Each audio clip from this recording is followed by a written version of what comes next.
Welcome.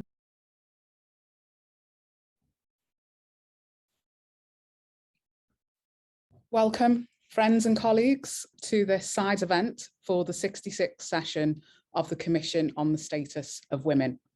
This session will be recorded and made available afterwards, and we are here to discuss today the importance of financial inclusion of women and girls for efforts to tackle modern slavery and human trafficking. This is obviously an urgent topic that needs to be addressed. Women and girls are now estimated to make up 71% of the 40 million people in modern day slavery around the world, accounting for 58% of victims of forced labour, 84% of victims of forced marriages, and 99% of victims of commercial sexual exploitation. This event is co-organised by the permanent missions of Australia, Liechtenstein, Luxembourg, the Netherlands, and the Finance Against Slavery and Trafficking Initiative, FAST. FAST works to mobilise the finance sector to initiate, improve and innovate ways to identify, address and prevent modern slavery and human trafficking in their work, as both investors and as financial service providers. And FAST, specifically the Initiative for Survivor Inclusion, has an emphasis on developing public-private partnership collaborations to advance the work to financially include populations vulnerable to experiencing slavery and trafficking. My name's Dr. Leona Vaughan, and I'm the Vulnerable Populations Lead at the FAST Initiative, which is part of the United Nations University Centre for Policy Research. I am absolutely privileged to be moderating this event, especially during Women's History Month, where the phenomenal women we have with us today are shaping and leading the way on this issue. I think we have a lot to learn from what they have to say. So, with no more further talk from me, and with great pleasure, I introduce Her Excellency Dominique Hassler, Liechtenstein Minister for Foreign Affairs, to give her opening remarks. So, Your Excellency. Thank you very much. Excellencies, dear colleagues, a warm welcome to the CSW event on tackling modern slavery and human trafficking. The importance of financial inclusion of women and girls. Our discussion is part of the theme of this year's CSW, Women's Economic Empowerment in the Changing World of Work. I thank our partners from Australia, Luxembourg, the Netherlands, and the Finance Against Slavery and Trafficking Initiative, and the esteemed leaders in this field that have joined us. Modern slavery and human trafficking disproportionately affect women and girls across the globe. Recent estimates of modern slavery illustrate that over 2/3 of the total number of victims are female. More precisely, the estimates suggest that women and girls account for 58% of victims of forced labor, 84% of victims of forced marriages, and 99% of victims of commercial sexual exploitation. I am particularly interested in the panelists' view on why that is. The 2030 Agenda, in its target 8.7, calls for concrete actions to end modern slavery and human trafficking. Meeting this objective has become more challenging in face of the COVID-19 pandemic, but also climate and natural disasters, which have amplified the drivers of modern slavery and human trafficking, including growing poverty and economic inequality. Our response to this unacceptable exploitation of women and girls in particular can be helped by leveraging the role played by the financial sector in ending modern slavery and human trafficking. This is why we have partnered with our government and private sector partners on the Finance Against Slavery and Trafficking Initiative, in short, FAST. FAST aims to engage the financial sector to tackle trafficking and slavery, including through the promotion of financial inclusion of survivors of human trafficking and modern slavery. We must promote financial inclusion. Credit helps vulnerable people and businesses ride out crisis and prevents them falling into debt bondage and labor trafficking. And I am happy that we have among our speakers today a pioneer in the era of microfinance and a Nobel laureate, Professor Mohamed Yunus, who in 1983 founded the Grameen Bank, a bank that has over 1,000 branches serving 35,000 villages and 2 million customers, 94% of them women. Like Professor Yunus, we must think of a new and innovative approaches to address modern slavery and human trafficking. We can and must better integrate sustainable finance into our collective toolbox. This must include increased attention to environmental, social, and governance factors, which can create new pathways from investment to reverse destructive trends. And to be successful, we must better respond to the drivers and exacerbators of modern slavery and human trafficking, including doing more to enhance financial inclusion to prevent vulnerability in the first place. The interest and expertise of Liechtenstein's Financial Center led to the launch of the FAST initiative. We are looking to forge new partnerships, in particular with other governments and financial institutions themselves. In this regard, the UN and gatherings such as CSW will remain key to share different approaches to tackle modern slavery and human trafficking. With the FAST initiative, we have created high expectations, but I am positive that with your help, we will be able to live up to them. I thank you, and I really look forward with pleasure to the discussion. Many thanks, Your Excellency. I now welcome Her Excellency Taina Bofading, Luxembourg Minister for Gender Equality, to give her opening remarks. Your Excellency, the floor is yours.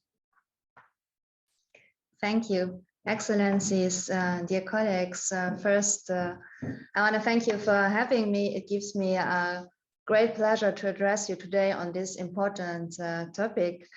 Modern slavery and human trafficking are grave human rights violations that, despite being universally outlawed, continue to pervade societies even nowadays.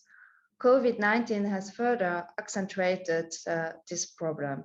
As the world grappled with the financial fallout from the pandemic, it also heightened deeply rooted socioeconomic inequalities faced by women, therefore increasing their vulnerability to fall prey for these crimes.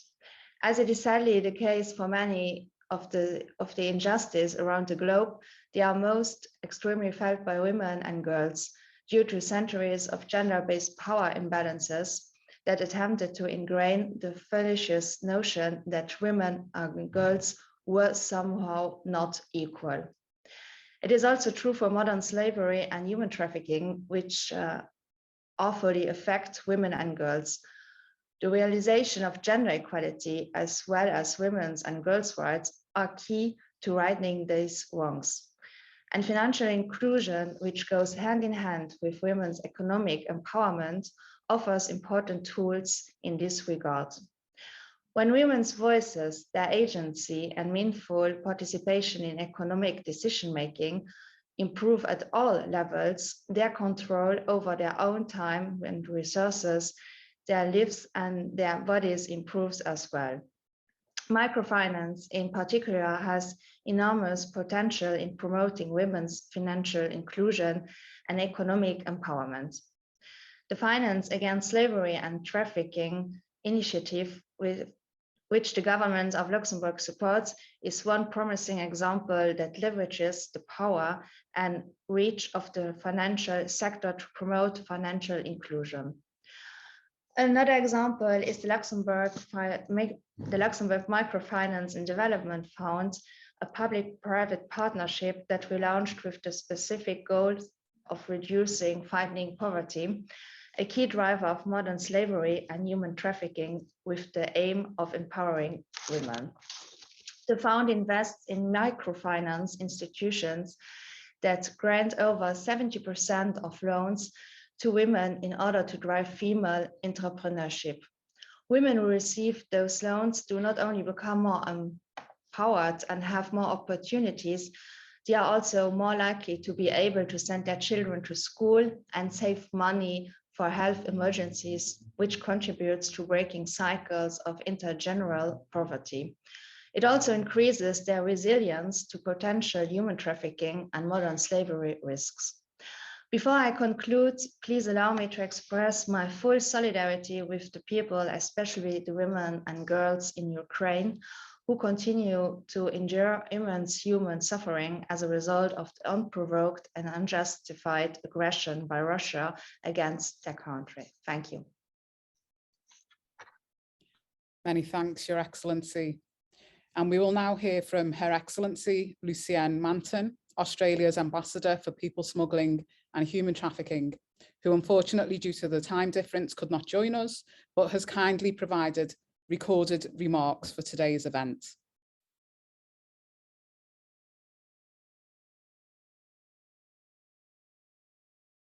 Good afternoon, Excellencies, distinguished panel members and guests.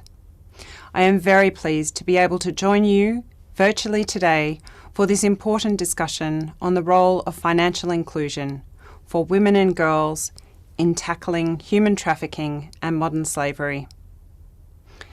Can I also say that Australia is very pleased to co-host this event together with Liechtenstein, Luxembourg and the Netherlands, as well as the Finance Against Slavery and Trafficking Initiative, or FAST.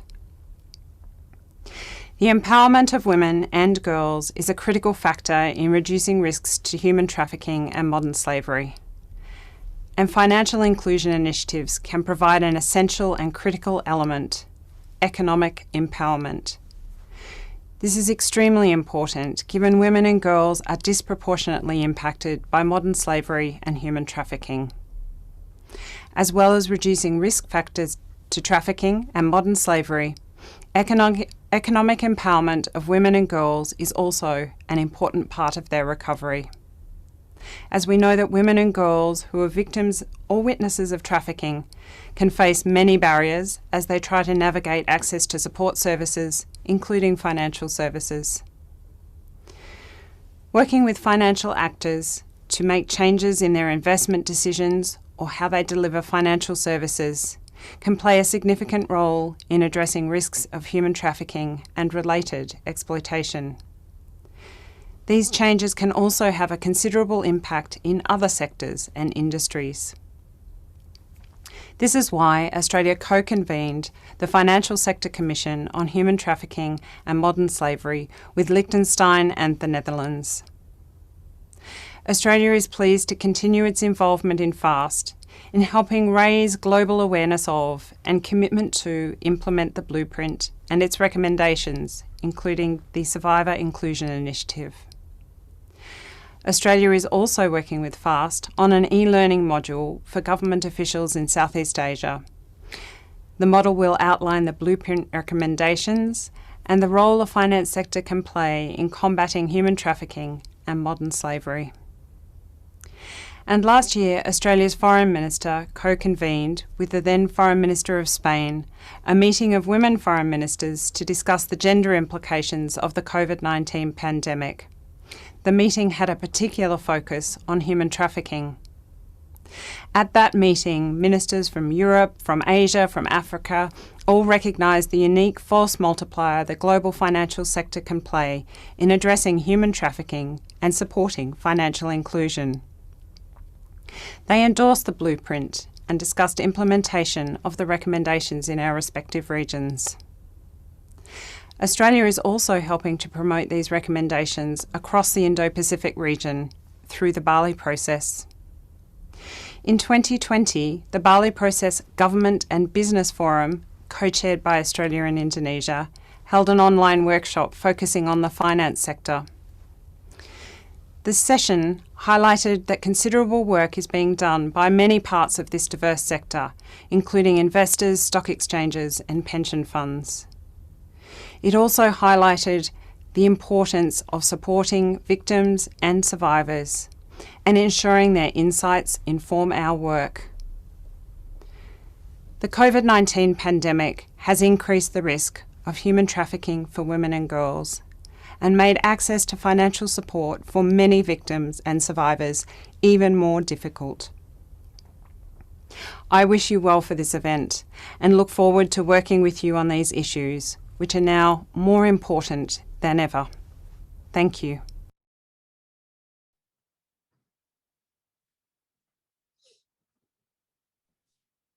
We send our thanks directly to Her Excellency Lucienne Manton for that particular message in the recording.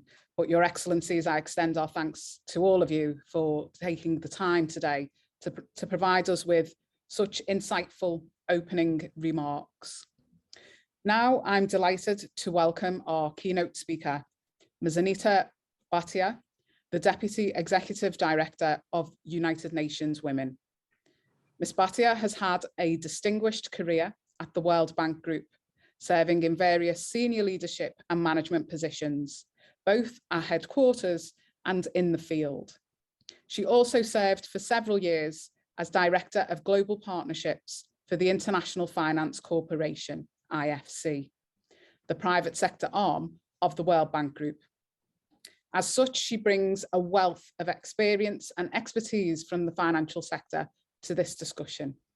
Ms. Bhatia, I hand over to you.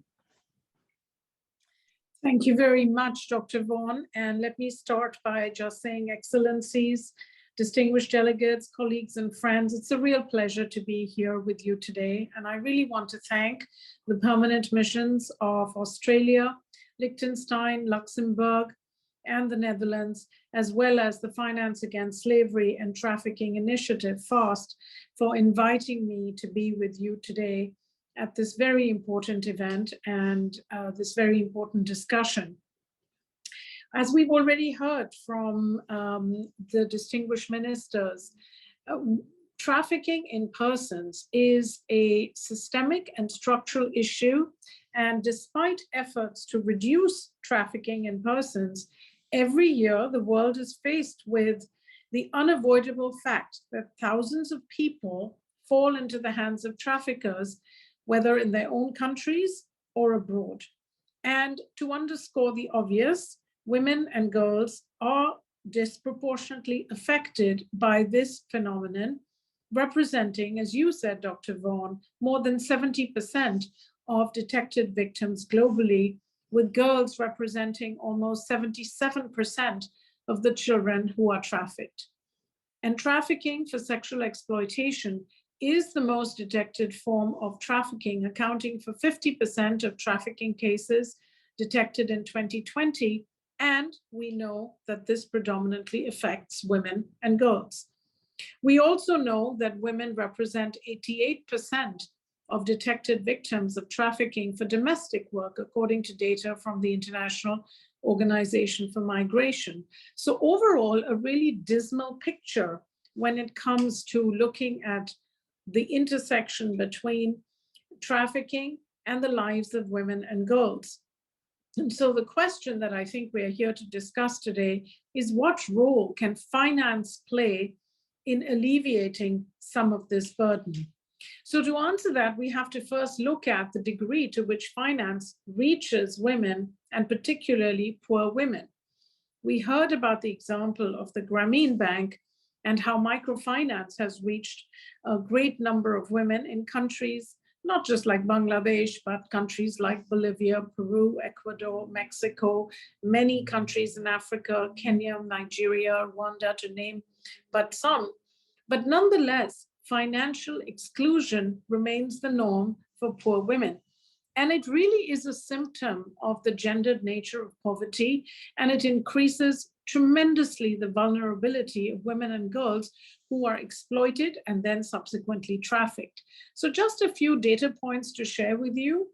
According to recent research, first of all, to paint a picture of poverty of women, because that's the starting point, 247 million women and girls, 15 years and older, of the global population, we have almost 250 million women who are living on less than $1.9 per day.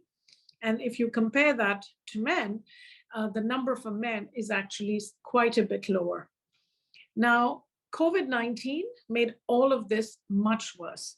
We know that, and research done by UN Women and UNDP showed that the poverty rate for women actually is increasing and has already increased in some parts of the world by 9%, again, which is higher than the rate at which men are affected. And this has pushed as many as 47 million more girls and women below the poverty line, just as a result of the pandemic and just in 2 years, which is huge when you think of the gains that had been made up until 2 years ago. What we have essentially seen during the pandemic is not only have some of those gains been undone, meaning that they were not sustainable gains, but new problems have been added to the old problems.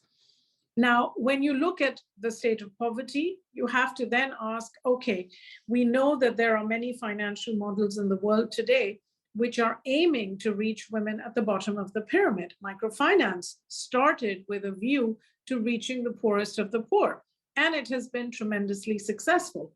But has microfinance elevated the lives of these women to the point where they can be strong enough financially and economically that they do not fall victim to traffickers? And the truth is that we know that even today, notwithstanding the success of microfinance, only 55% of women actually have an account in a financial institution compared to more than 62% of men. So of course, there's still a gap for men as well, but the gap is much bigger for women. And when it comes to looking at the details of financial exclusion, like account ownership, access to funding for starting a small business, and other means that would enable them to lift themselves out of poverty, that gap is very huge. So we have to ask, what are the reasons for this gap when there are already models like microfinance out there? And part of it, of course, is the whole notion of attitudes and harmful and discriminatory social norms and laws, which are very much at this a root cause of preventing women and girls from having equal access to financial opportunities and achieving financial independence. So if you look at data on whether or not laws discriminate against women or not, we find that there are at least 20 countries in the world, and probably more, where women do not have equal ownership rights to immovable property, which means they cannot pledge assets as collateral for taking a bank loan or for starting a business. 40 countries, actually 43 to be precise, do not grant equal inheritance rights to men and to women, which means that another opportunity for a woman to accumulate assets is lost because of discriminatory laws. And I could go on, but this is just two examples of laws that discriminate against women. And this discrimination has lifetime impacts, because if they are not able to inherit property, if they are not able to use assets as collateral, then they have very few other alternatives in a world where they already have few resources to be able to stand on their own 2 feet. Because remember, most poor women are also working in the informal sector, which has no social safety net, no social infrastructure, no way of rescuing them should they be hit by an exogenous shock like a health crisis. And unfortunately, if you look at the dynamics of how poverty works, it takes one very small incident, which all of us who are in this call are privileged enough to be able to forestand. But for the life of a poor person, one simple shock, one healthcare crisis can pitch them downwards into a cycle from which they cannot recover.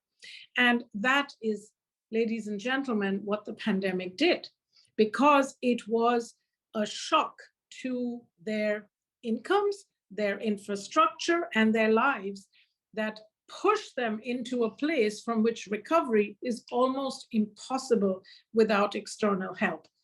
And so financial inclusion can be that external support that is needed, but it is not going to happen unless there is a very dedicated focus in financial institutions to reaching that part of the pyramid. And this means that governments, donors, and those who support these financial institutions must set public policy in such a way that it requires these institutions to actively seek out and create a borrowing class that is consists of these poor women, to reduce the requirements for them to have collateral in the same way as somebody who is wealthier, and to use grant money to soften the blow that these women face from not having access to finance. So the financial sector has done a great deal in the last decades to try to reach the bottom of the pyramid, but it has not done enough. And it has not done enough, and the evidence of not having done enough is the fact that we know that if women can stand on their own 2 feet and they can feed their families and their children, they will not be trafficked as easily. It is not rocket science for us to figure out that the path to reducing trafficking, exploitation, is a path that is very connected to economic independence and financial inclusion.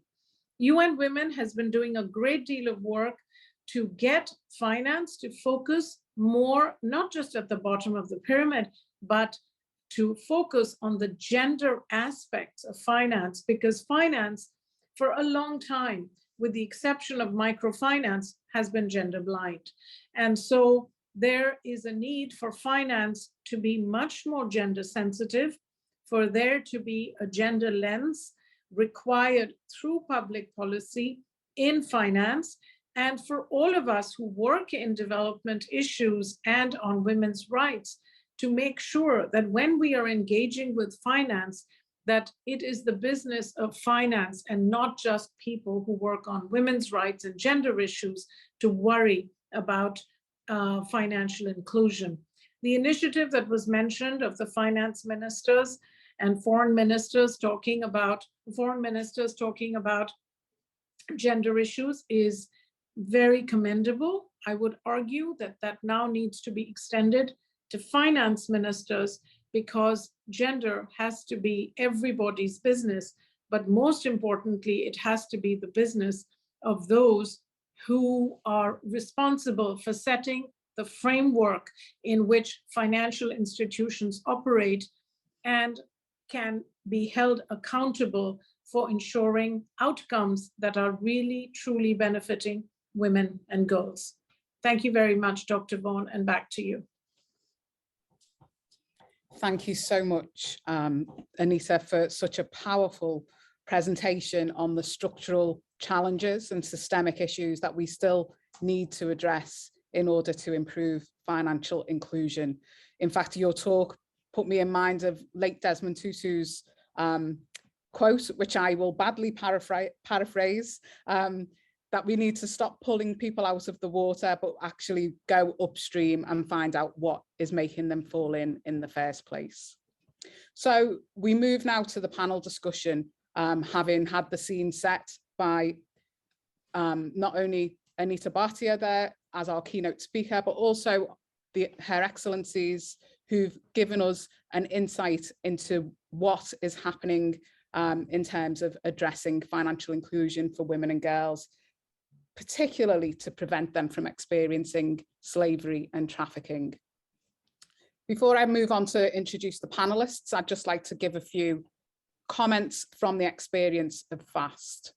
So from FAST's work on survivor financial inclusion, we know that it is often exclusion from the formal financial system in the first place, which makes people vulnerable to being trafficked or experiencing forced labour.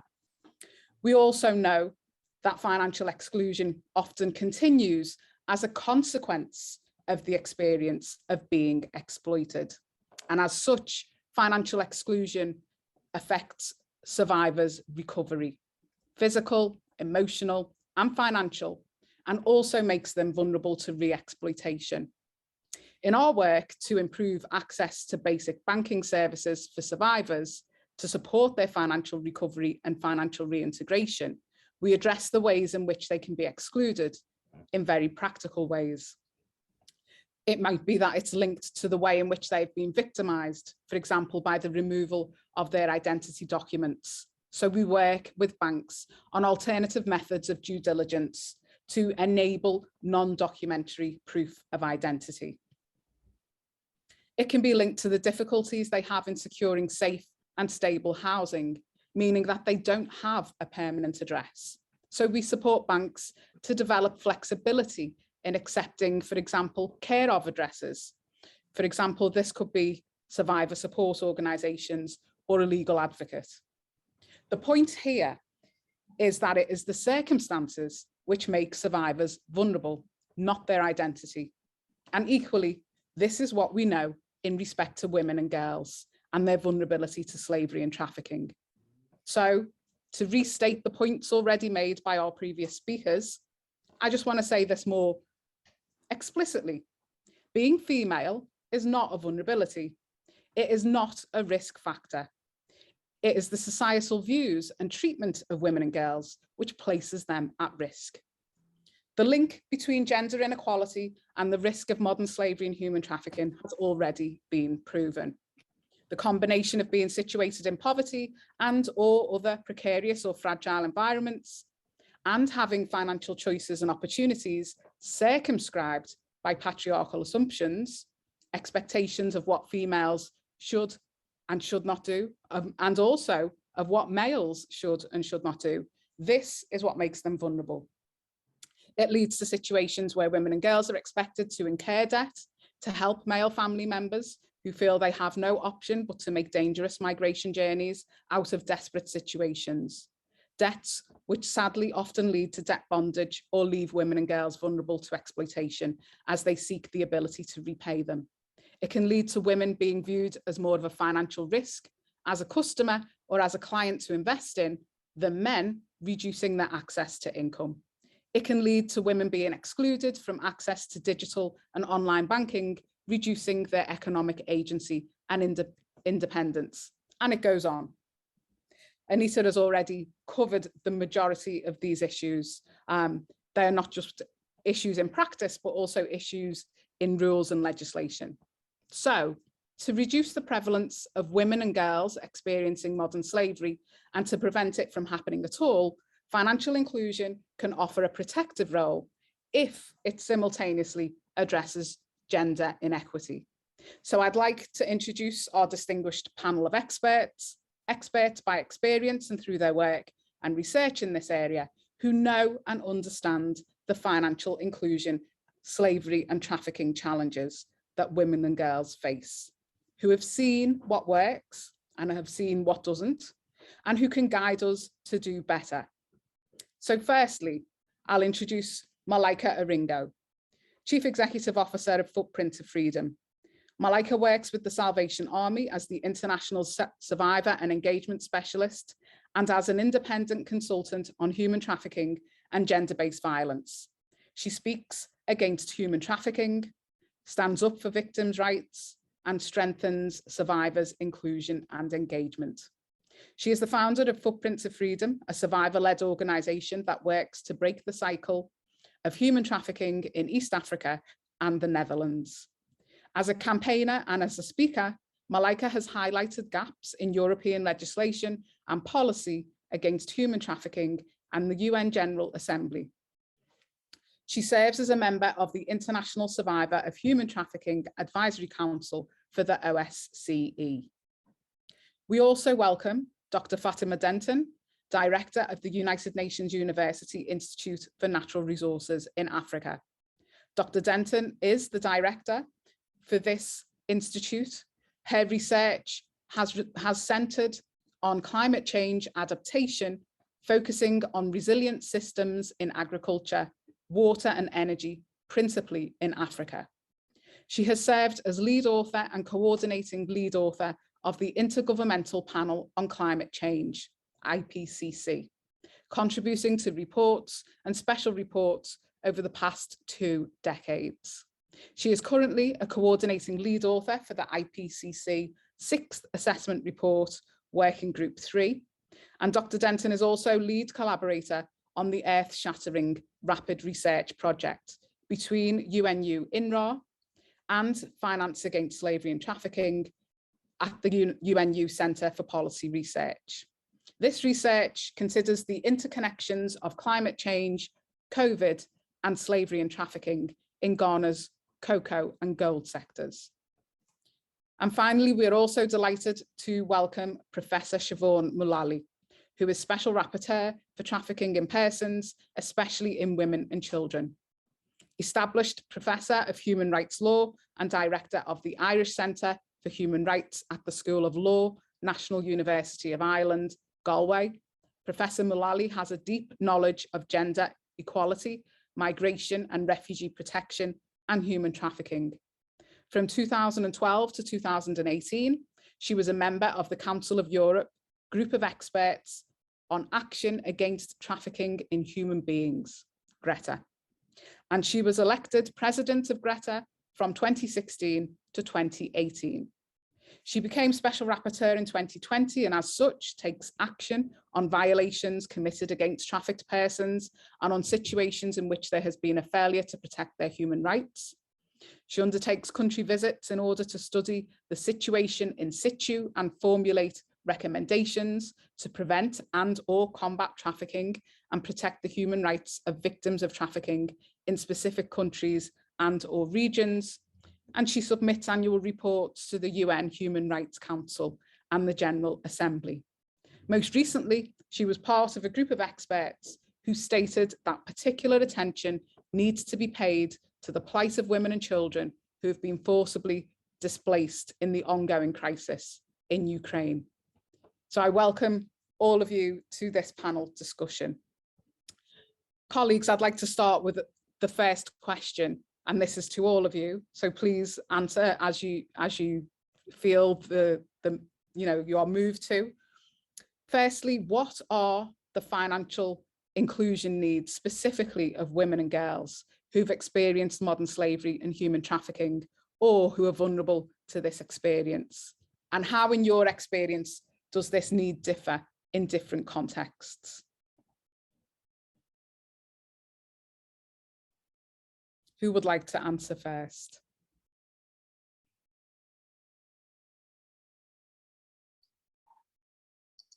Malaika, welcome. Thank you very much. First, I would like to thank you very much for this opportunity to be part of this discussion that resonates well with me as a survivor of human trafficking.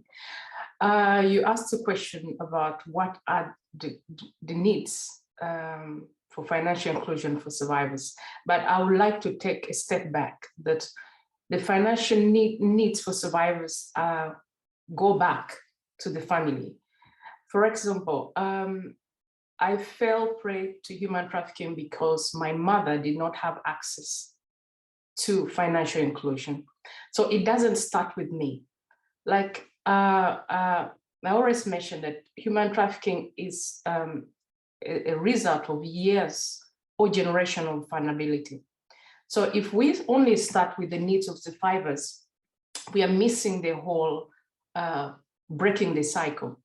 So giving a small story, my mother lost her shop during the war, but after the war, there was no financial compensation, and which meant that she had to step down from some of the business she was doing. This meant that I did not have the right to go to school, or she did not have the money to send me to school. So when the trafficker stepped in to offer me the opportunity to take me to Europe to study, which my mother could not do because she lost a business and because she did not have the collateral security to access the loan, I ended up following the trafficker in Europe.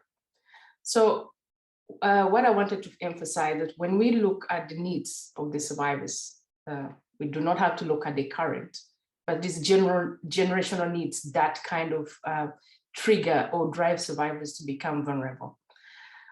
In my personal experience, one major need that I found very important is a victim or trauma-centered approach in the banking system. Even after rescue, I mean, as we know that human trafficking comes with a lot of trauma, comes a lot with insecurity, and it requires to be around environments that are trauma-informed. The banking system were not aware of the mental state of I as a need. Actually, during the opening of the bank, I think I was asked about my personal story because it was a bit connected. And I felt like my privacy was not protected, but it was bank protocol. And why am I saying that it's very important to have survivor-informed banking staffs? Because I felt re-traumatized. And again, I think we need to surround the bank with people with lived experience. I think if the bank itself has people who had walked through my journey, they will understand the best approach on which questions to ask me or not to walk me back to what happened to me.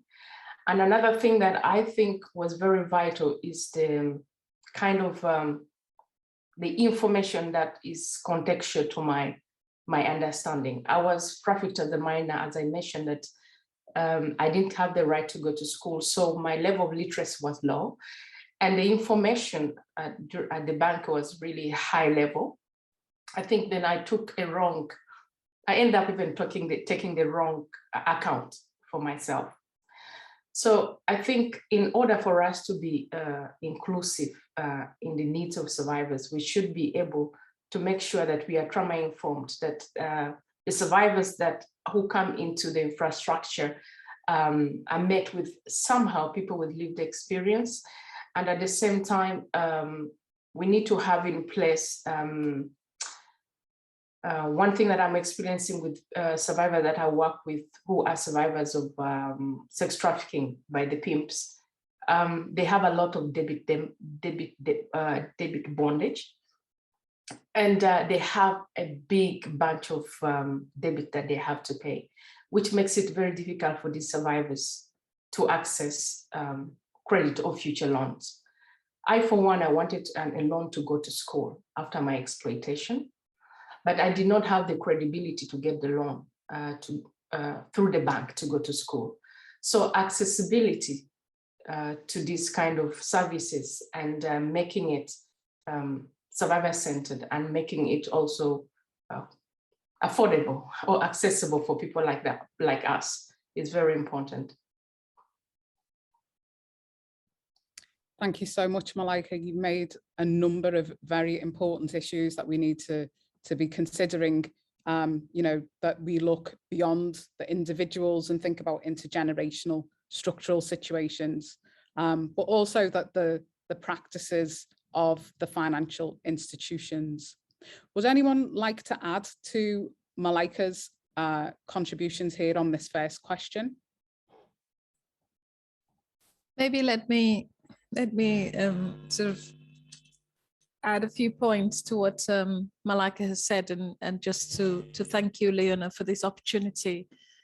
And I think it's been very insightful what we've heard from the Excellencies and also the Deputy Executive Director of UN Women. I'm coming at it from, I'd say, a natural resource management perspective, and that's an area and a space where women are, I'd say, very much involved, and also sometimes very invisible in terms of the contribution that they bring to this sector. I would say, in answer to the question that you asked about needs, Malaika talked about the needs relating to financial security. I think that's a very important one. We know that a number of women, especially in Africa, are very much dependent on natural resource management.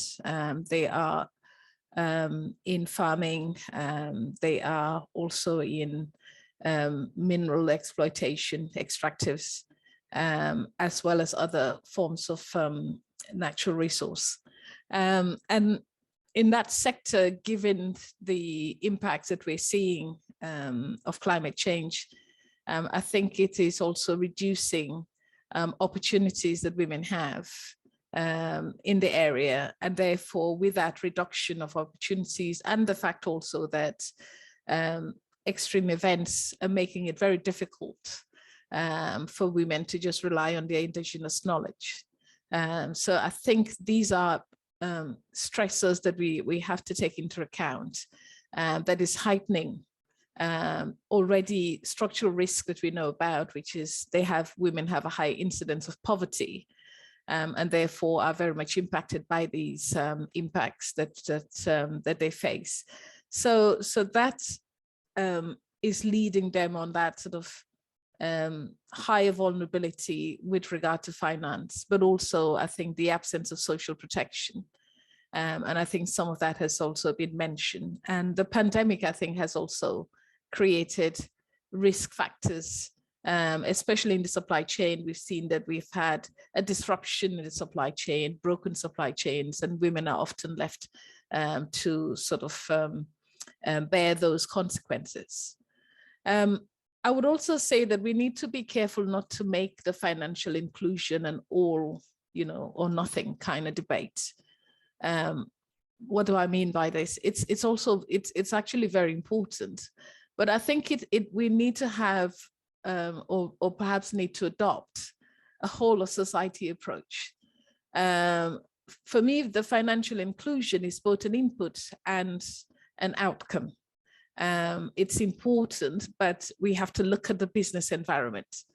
If you are saying that financial inclusion is important and you're not paying enough attention on what comes with financial inclusion, what are some of the high returns that could come if it's done properly, if the business environment is enabled, if some of these stressors are disabled, and if some of these blind spots are seen, then you're not doing women a service. So I think we sometimes pay far too much attention to identifying the problem, but we are not relocalizing the problem. We're not recentering the problem. We're not democratizing the problem sufficiently. So I think we need to come back to base in terms of understanding the issue of non-inclusion, but also understand it from the vantage point of women, and we also need to understand the stressors to ask ourselves, where are these blind spots? I mentioned supply chains, marginalization of women in the supply chain, but that's not the only space. But what are some of the conditions that would enable these problems to thrive? Where are they? And have we actually identified them? What's the role that corruption also plays? Our governance systems are very often opaque. They enable this. We have poor labor laws as well, the way in which these things are managed.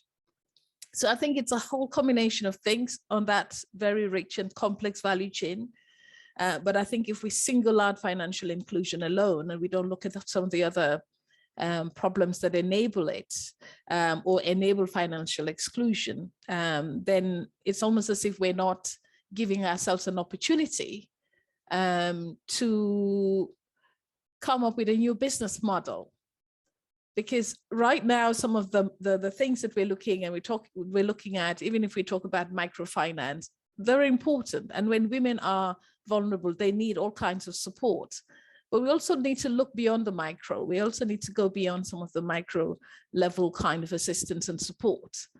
We also need to look at how we scale up in ways that women's life could become more transformative. I think sometimes we stay very often in the periphery of the micro, and as I said, we're not turning our noses on these things because they all matter. But I think we also need to take a graduated approach to see how best we can support women. But one last point to make is to say that we have to understand how we arrive at resilience. I think that's an important factor. And I think that the Deputy Executive Director was talking about a recovery potential. What is the ability, or what's the potential for women to recover in such circumstances? How do they plan themselves out of such situations?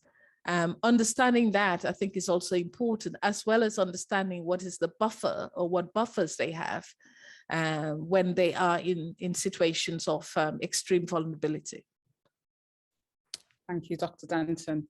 Some very interesting points there around inclusion, and whether actually just by including women do we address some of the issues around economic participation, involvement and agency. Professor Mullally, would you like to contribute on this particular question? Yes, thank you very much, Dr. Vaughan, and thank you to the missions of Liechtenstein, Luxembourg, Australia and the Netherlands, and to the FAST initiative for hosting the event. I think the points that have already been made by my panelists, Malaika and Fatima, are critically important also in highlighting the situations in which lead to trafficking and slavery. The poverty experience, the discrimination experience, the displacement due to conflict, or displacement due to loss of livelihoods and climate change, which is a concern that we are seeing, and all of the additional obstacles that then creates in terms of accessing education, employment, training, accessing credit and finance, and then being at heightened risk of trafficking because of our failures of policy and protection. So I think that's hugely important to mention. And I just want to add the points around many victims of trafficking are in irregular migration situations because we have restrictive migration policies, because they are pushed into unsafe situations. That means that they're very much at risk because of that precariousness of their situation. If they are then trying to access credit, access banking and finance, that irregular status, which even for a victim of trafficking is not always regularized, that is an additional obstacle. And that leads to what we see as this cycle of trafficking and re-trafficking and continued exploitation. Also, assistance to victims and survivors of trafficking is often short-term and conditional. So there are short periods of assistance given, and then a person falls into destitution and poverty because the assistance comes to an end.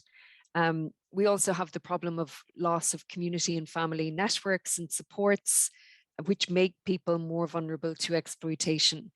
And certainly the impact of the pandemic and COVID-19, girls dropping out of school, the closure of schools, we may never see a reversal of that for those individual girls affected.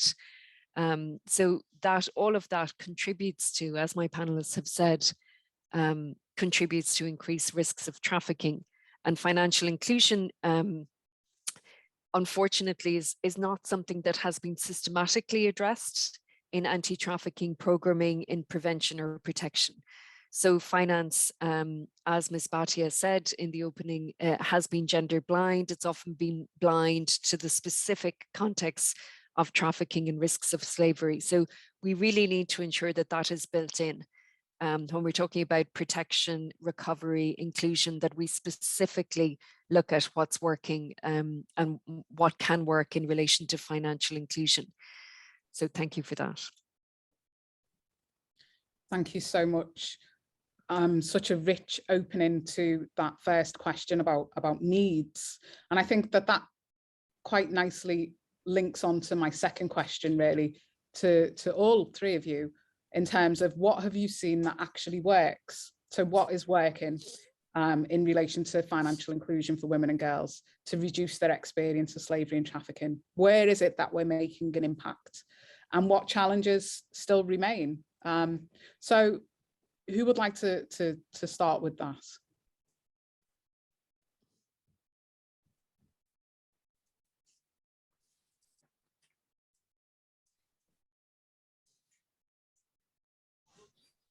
Siobhan, would you like to take this first? Sure, very briefly, I think in terms of what can work, what can help in terms of overcoming some of those obstacles, and I'm going beyond the prevention point here because I think Malaika pointed to that, critical point that we need to go back to look at intergenerational inequalities, to look at the root causes, as we say, to look at what leads to a child or a family or adults becoming at risk of exploitation. One thing I do want to emphasize is the importance of non-punishment of victims and survivors of trafficking, because despite the commitment to non-punishment of victims and survivors, we often see that survivors are left with criminal records, criminal sanctions or administrative sanctions arising from their situation as a direct consequence of being trafficked. And that, again, although there is a commitment to ensuring non-punishment, we don't always see it implemented in practice, and we don't always see the follow-on of expungement of records. And I think where we are seeing some very good practice in partnership with NGOs, with lawyers and organizations really trying to push that, I think that is critically important. I think survivor-led initiatives are critical because it is survivors who can best inform us of what are the specific needs at a specific time and context and a specific place. And I think we are seeing increasing attention to ensuring that the voices and expertise and experience of survivors is incorporated into our actions, and not as a box ticking, but as a serious commitment to supporting that, to resourcing it, and to financing that experience and expertise. A continued challenge is discrimination, racism, and xenophobia against victims of trafficking and survivors, and that continues also in terms of overcoming obstacles to financial inclusion, intersecting often with gender and migration status. And I would just also finally just to highlight the importance of disability inclusion. Many victims or survivors of trafficking may be persons with disabilities, may have acquired disabilities as a result of being trafficked. So we need to ensure that financial inclusion is also disability inclusive and respects and ensures the rights of persons with disabilities who may be victims and survivors of trafficking. Thank you. Thank you, Professor Mullally. I think the intersectional needs of survivors is incredibly important and often overlooked when we're talking about particularly specific inequalities such as gender inequalities. People forget that there are whole people out there who have more than one identity that needs to be addressed. And I think just to sort of link to what you were saying about survivor-led responses to financial inclusion, Malaika, can I bring you in here as a Chief Executive Officer of a survivor-led organization working with large, NGOs, governments, multilateral bodies, what have you seen that has worked well? Oh, well, I wanted to bring in also, expand on the point of partnering with survivor-led initiatives. What I've learned is that when survivors are able to organize and mobilize and have a collective voice, if they are well funded, they are able to impact the future victims, because if they share their stories about what they experience, they are able to kind of to stop human trafficking before it happens. So what can work best is more financing survivor-led initiative, partnering with them and offer them organizational support. It has been effective on our side as survivor-led initiatives actually going back to where it happened. I started Footprint to Freedom in the Netherlands, but then I realized that addressing this human trafficking at the point of destination, not only addressing where it began from, it creates a big gap. I kind of created a network of survivors. What we've been able to do is kind of create community outreach, reach out to vulnerable communities, the parents of those ones who are being trafficked. Especially, we see now women going to the Middle East, especially from East Africa. And we have a lot of survivors who have survived this experience, going out there, sharing their stories. I just left Uganda in December, and one survivor who survived organ trafficking, actually as a labor trafficking victim. We were part of our outreach in churches, actually sharing our experiences. But her first-hand experience moved a lot of churches that they could not believe that organ trafficking exists until the statistics had a human label on it. So it's very important to partner and fund and mentor survivor-led organizations to be able to contribute not only on grassroots level, but also to inform in the process of implementing these policies. Because survivors know firsthand what were the recruitment tendencies. What are the strategies that survivors use to bound victims into slavery? What worked, what did not work? So gathering this kind of information from a survivor perspective, actually working alongside survivors, is very crucial. Also, one thing that is very important is not only with collaboration, but I think the engagement of survivors should be meaningful and how do you call it? Meaningful. At the same time, it should take in survivors as resourceful contributors. And this goes down from the first respondent who take in survivors to empower them to be contributors rather than people only receive. Apparently, what a challenge we have as a survivor-led organization is that our voices are not validated enough to be able to contribute at a higher arena into this discussion. But the truth is, most of the survivors, just like I mentioned, that they are trafficked because they are illiterate or because they did not have access to education. So if we're able to equip these survivors with enough knowledge, train them to contribute, not only to tell their story in the way that is just a story, but able to impact, to influence policies. Another challenge that we have is that the current support for survivors, like you've just mentioned, that is short-term.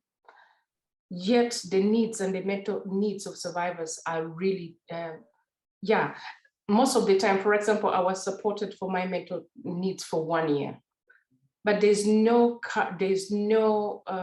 cannot put a date on when a survivor is going to be better. So we should invest in survivor long-term recovery, their mental health, in cooperation with this financial support.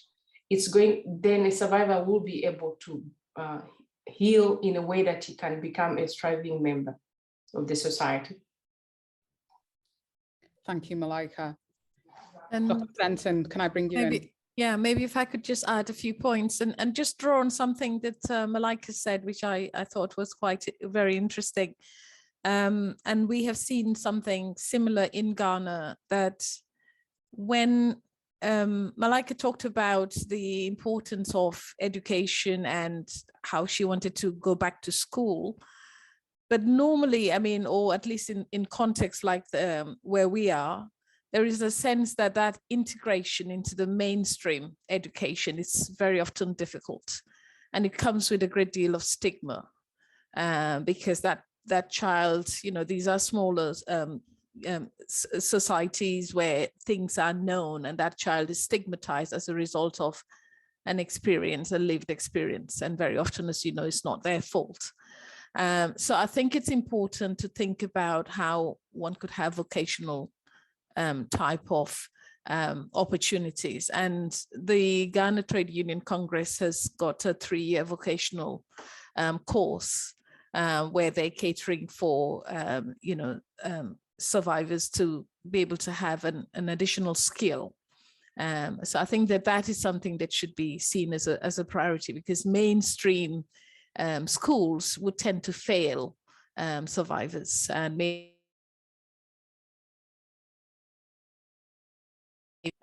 another thing we have seen working is the creation of rural banks.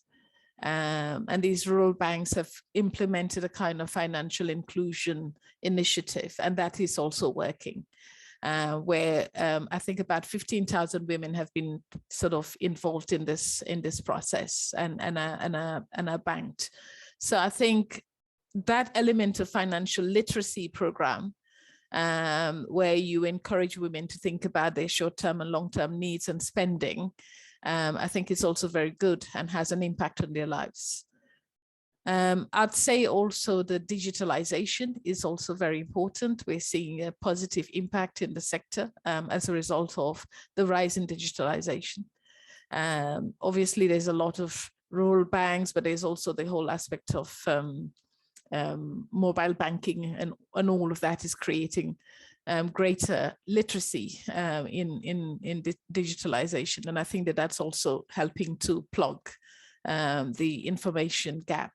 So these are some of the things that we've seen that I think are working, at least in Ghana, in terms of using some of these as additional levers, I would say, to create a greater financial awareness and a greater economic independence as well.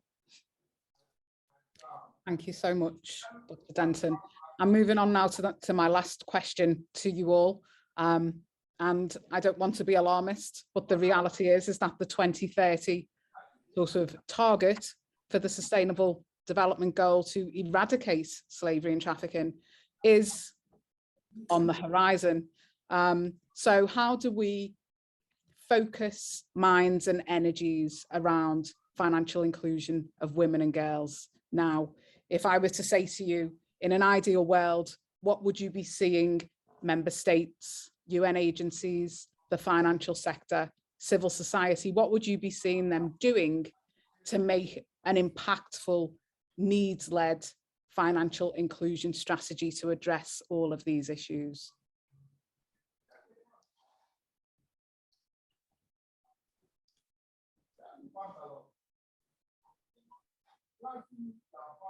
Malaika, can I ask you for your views on that?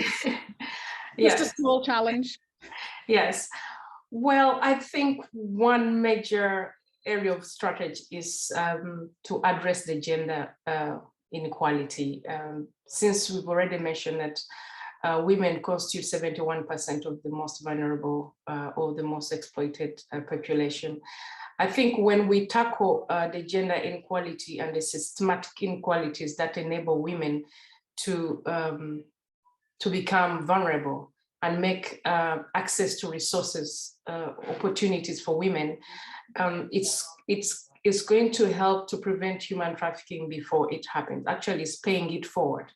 So instead of looking at the current, what we have to do now, we should address the gender-based inequalities. And secondly, I think the financial sector needs to really work more in including survivors in designing the products and services in their banks to kind of come up with products that really resonates well with the needs and of survivors and the vulnerable people in the society. And lastly, I think the government needs to kind of push more, government and the UN need to push more of accountability, a mandate that makes more accountability for banks to be more engaging in their corporate social responsibilities in tapping into these social inequalities like funding survival-led organizations or women empowerment. And I think it comes in general, is the as Dr. Fatima said, that it should be a community approach, that we are all accountable if we have to end human trafficking, we are all accountable, since we are all part of the problem. And at the same time, we can be part of the solution if we make the choices on how we integrate survivors, on how we don't stigmatize survivors, on how the migration laws are not discriminatory. So it's kind of all about working together in cooperation to make sure that survivors or victims can get sustainable freedom, and those who are not yet, they will be able to be prevented from being trafficked. Thank you, Malaika. Fatima or Siobhan, would you like to add? Yes. There are a few points that have already been mentioned by Malaika, but I would say that the sensitization aspect is very important, outreach sensitization. I think it has a preventative, sort of side to it, and that's always a very good thing. I'd also say that it's important to sort of look at what is it that women are doing and think around innovative approaches and how you can scale, I'd say, gender smart businesses. And that comes with knowledge, but it also comes with a political will. That governments have to be a little bit more open-minded about where are these businesses and how can they be given further boost. I think also innovative approaches in supply chain finance is also important, because the supply chain is also an outlet for exploitation. So thinking along what innovative finances could look like and how they could be designed. But I think important also that we don't place too much emphasis on representation in the way that we're not directly relating to women. We're constantly looking for these sort of intermediaries to speak on their behalf. So if we're talking about innovative approaches in supply chain and finance, the representation issue, the voice issue means that the approach is so tiered. So by the time we get to women and their immediate problems, many of those problems have already been diluted. And with that dilution, it means that their agency is also diluted. So I'd say, for me, those are the ones that come to mind. That, as I said before, that financial approaches, financial inclusion is a whole of society, a whole of government thing. We have to look at all these other aspects, the business environment, how that can be enabled. And also, as I said, think through innovative financing that can support women. So those would be, and maybe lastly, just to say that, it's about education. I think low levels of education for the marginalizes women, it places them on a periphery, and they are just basically not participating. And that absence of participation sometimes is almost a double, triple penalty. Because it means that, first of all, they're invisible. We don't see them. When we see them, we don't really cater for their specific needs. And when we cater for their specific needs, we don't involve them as agents of those needs. They're not very much involved in that design of what they should do. And I think the one point that was mentioned is that we have to look at the informal sector. The informal sector is a purveyor of jobs, and a very important purveyor of jobs, sometimes 60 to 70% in Africa. A lot of the abuses are in that sector. There are too many blind spots, and I don't see how we can create the resilience and the transformation we talk about. And even in terms of labor laws, if we ignore the informal sector. So there's a lot in the informal sector that places that could be opportunities for transforming this women's empowerment and structuring, ways of how women could be more engaged in development. But for now, we tend to have a blind spot on the informal sector. We tend to go with formal sectors and formal structures, and informal sector is sort of, left looking in, on the periphery looking in. Many thanks, Dr. Denton. I'm going to move now for the final words, I suppose, on this to Special Rapporteur Professor Siobhan Mullally. Thank you very much. I think it's all been said, and so just very briefly to conclude, I would support and reiterate all that my co-panelists have already said, and I think the point that Dr. Denton just made there in relation to the informal sector, the many gaps in terms of regulation and increased risks then of exploitation is critical. So we need to look there at transforming that, where we do see many women employed in particular, and the impact of COVID-19 on the informal economies has been significant. And just particularly on financial inclusion, I think the point that's been made repeatedly around access to education, financial literacy and numeracy, digitalization as a potential tool for empowerment in terms of financial inclusion. We often think about digitalization and the IT sector as being a risk factor for victims and survivors of trafficking, but it's also a very powerful tool. So I think all of that in terms of expanding access to financial inclusion and breaking the cycle of trafficking, re-trafficking and exploitation is critical. Thank you. Thank you. So I will thank you all at this point, panelists, for your incredible and expert insights on this issue. But this part of the seminar has now come to a close.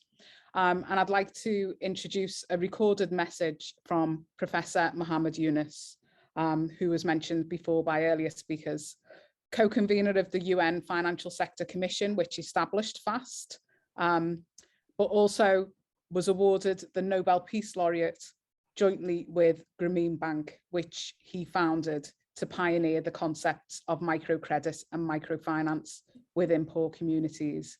So I will now move over to his recording for the closing remarks.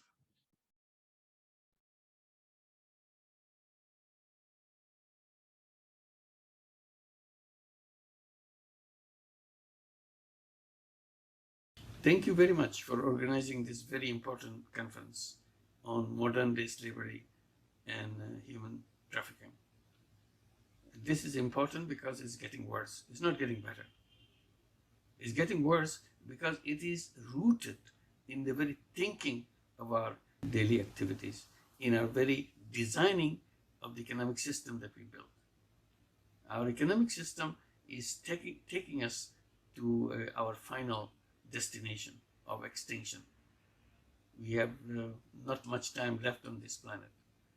And that's what our economic system is doing to us. We pick them up separately, we name them separately, but totality of it is coming from the same source. And that's the totality of the economic thinking and the designing of the economic system. We talk about poverty, we talk about global warming, we talk about unemployment, we talk about many other separate issues, and like modern day slavery. These are all different manifestations of the same basic problems in the system. And that basic system is pushing us each day, each minute, each second to destroy ourselves. This is a suicidal path that we have created. So we want to go back to see where we can undo these things so that we don't have all the things that we have said. We cannot solve this in piecemeal. We cannot solve this taking a small part of it and say, well, we have done that. We have made a law here. We have made an institution here. We made a legal framework here. That helps, of course, but that doesn't solve. It keeps on expanding and expanding. So we have to go back to the root of it. And that root is what I just said about the economic thinking process that we have.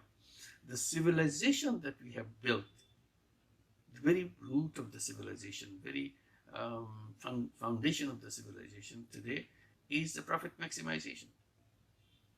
And the civilization that we have created based on profit maximization will continue to push us in that direction. There is no way out. So we have to create a new civilization, which is not founded on profit maximization, which is founded on sharing. And that's the direction we have to go. If you continue in the same road, we continue to create the same problems. Maybe a little bit of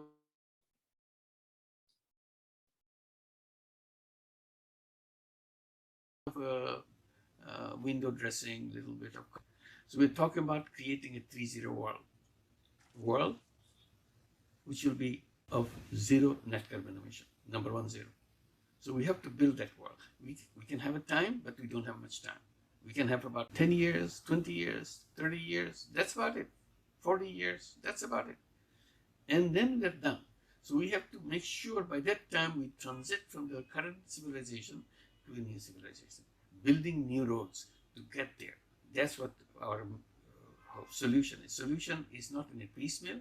I admire the piecemeal attempt, but we have to go back to the framework itself, and then we can make these things happen. So 0 global warming and 0 wealth concentration. This world, this economic framework is taking the world to extreme, each day, extreme and more extreme wealth concentration. All the wealth of the world is getting concentrated in fewer and fewer hands. And that is a system which cannot protect us from our immediate, that's a time bomb which will explode any moment, anywhere. And global warming will make this world into 2 parts, a livable part and unlivable part. An unlivable part will become bigger and bigger. A livable part will become smaller and smaller and smaller. That's where the human trafficking will come.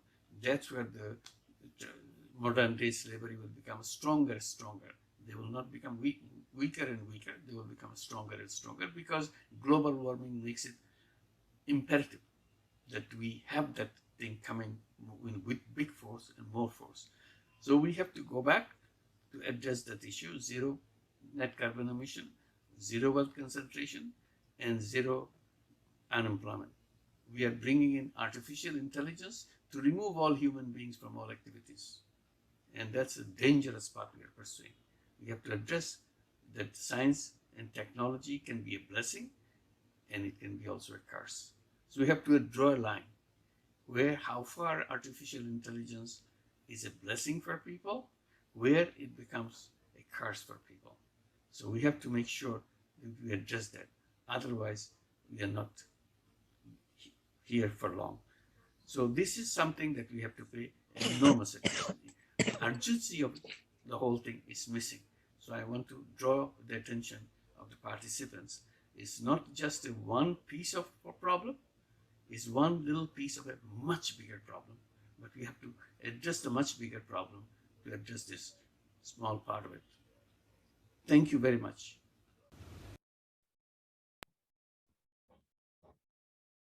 Profound words there from Professor Yunus, and a real challenge has been set to us all, really, in his words, for a dramatic rethink and overhaul of our financial system, our economic system, and indeed our world system. Unfortunately, we've now come to the end of this session. I would like to extend my deepest and sincerest thanks to all of our distinguished speakers and panelists today, and to you all as participants for attending this event. As I said earlier, this event has been recorded and will be made available following the event today, but all that is left for me to say now is thank you and goodbye.